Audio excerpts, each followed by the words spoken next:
Ladies and gents, it's time for a few more video segments. Today's segment is going to be on the Gilded Age and progressive reform. Again, the Gilded Age and progressive reform. Whenever you think of the Gilded Age, I want you to think, what does the word gilded even mean? When something is gilded, it is covered up by something. There's a substance that has been coated on top of it. So when we talk about the Gilded Age, I want you to think of an object that maybe has been covered up with gold paint or maybe has a gold coating on the outside of it. How does that refer to America, you might ask? Okay, everything that glitters isn't gold. Ever heard that before? It means that America might be hiding some serious problems. Everything is looking pretty good at this point, but there are some underlying issues underneath that are going to be very problematic for the people. All right, so check it. Take down a few notes and details. 1, 2, 3, here we go. Spoil system. When you talk about what's the spoil system, it's this system that means, hey, if you scratch my back, I'll scratch yours. If you help me get into government office, I'll give you government jobs. So everybody who was supporting someone politically was guaranteed a high-ranking government position. In other words, you get me in position, I'll help you out by giving you a few dollars for your time. Who wouldn't support someone like that? Trouble is, we might consider that kind of like a bribe. America, that might be a problem. In 1883, the Pendleton Act was written. This created the Civil Service Commission. When we talk about civil service, we're talking about government jobs. So this says, hey, there's an exam you've got to take. It's called the Civil Service Exam. You get a high score, you get a higher ranking job. You get a lower score, you're only eligible for a lower ranking job. This is going to replace that spoil system and ensure that only certain people get certain government jobs, and it's based on an exam as opposed to who you're friends with.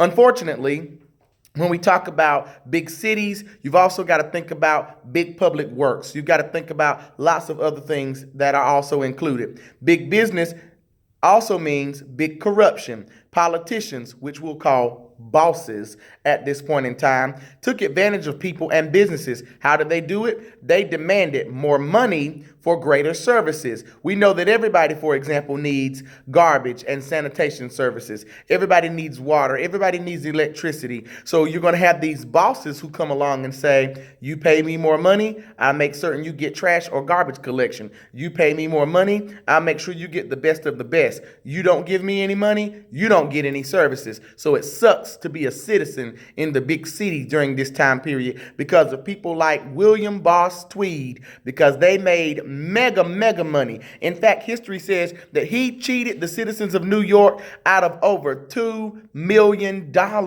during his political reign. Talk about getting over on folks. Also, this is going to lead to the progressive movement. The progressive movement is focused on securing the good of all people. So somebody's going to come along and say, everybody deserves these. Everybody has the rights to these. We're going to be progressive, and we're going to make certain that everybody gets what everybody deserves. So out of this movement, 1903, for example, in the state of Wisconsin, they instituted a primary election. In other words, they say voters get to determine who's going to even be on the next ballot. Primaries are always held before the general election. So you may have 5 or more or even less candidates who want to run on the Republican or the Democratic tickets. So what the primary does, it allows all of those people to run, and the people will determine which candidate actually gets to represent that party during the big election. It's no longer going to be chosen by the leaders of that political party. Some states instituted what we call a recall voter system, which allows you to remove someone from office. So, keywords so far, recall, R-E-C-A-L-L. This allows voters to remove people from office. Might want to write down that vocabulary word. Also, keep in mind, other states are going to choose to institute an initiative. INITIATIVE, which means voters can put a bill before the legislature. But this is going to also require a referendum. Refer, E-N-D-U-M. People can then vote directly on a proposed new law. In 1913, we're going to have the establishment of the 16th Amendment. It means that Congress can impose a federal income tax. That was an argument that broke out about that. Congress says, hey, we need money to fund the government. We're going to get money from the people. Someone else says, hey, that's unconstitutional. The government can't take money from people. So Congress goes back to the drawing board. They come up with the 16th Amendment. Guess what? It passes. So that's why now we pay federal income taxes. You can thank 1913 and the ratifiers of the 16th Amendment. 1913 also sees the ratification of the 17th Amendment. The 17th Amendment provides for the direct election of senators. Previously, people chose senators through their state legislatures, but now it's going to be put back in the hands of the people. Why? Well, if your state legislators want to take some payouts or bribes from people, of course they'll come along and say, we're going to put you in as our state senator. Now the people have the power. Talk about being progressive. That's why we call it the progressive movement, and it is included during progressive reform. Are you connecting the dots? I'll give you a second to do so. Moving on. One of the biggest influences in progressive change during this era is the press. Because the more people know, the more people can do. What is the press? It's journalists. It's newspapers. Sorry, not a lot of TV, television broadcast at this point in time.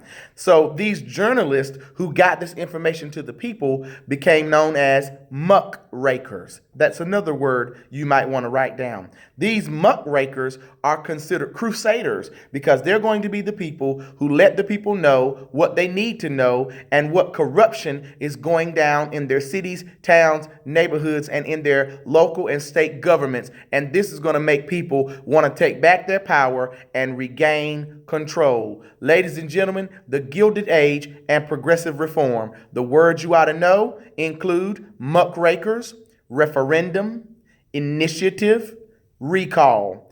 Other things you ought to know: 16th Amendment, 17th Amendment. And you might also want to know something about the Pendleton Act, big time bosses, and corruption, and why we call this the Gilded Age. Everything that glitters is not gold.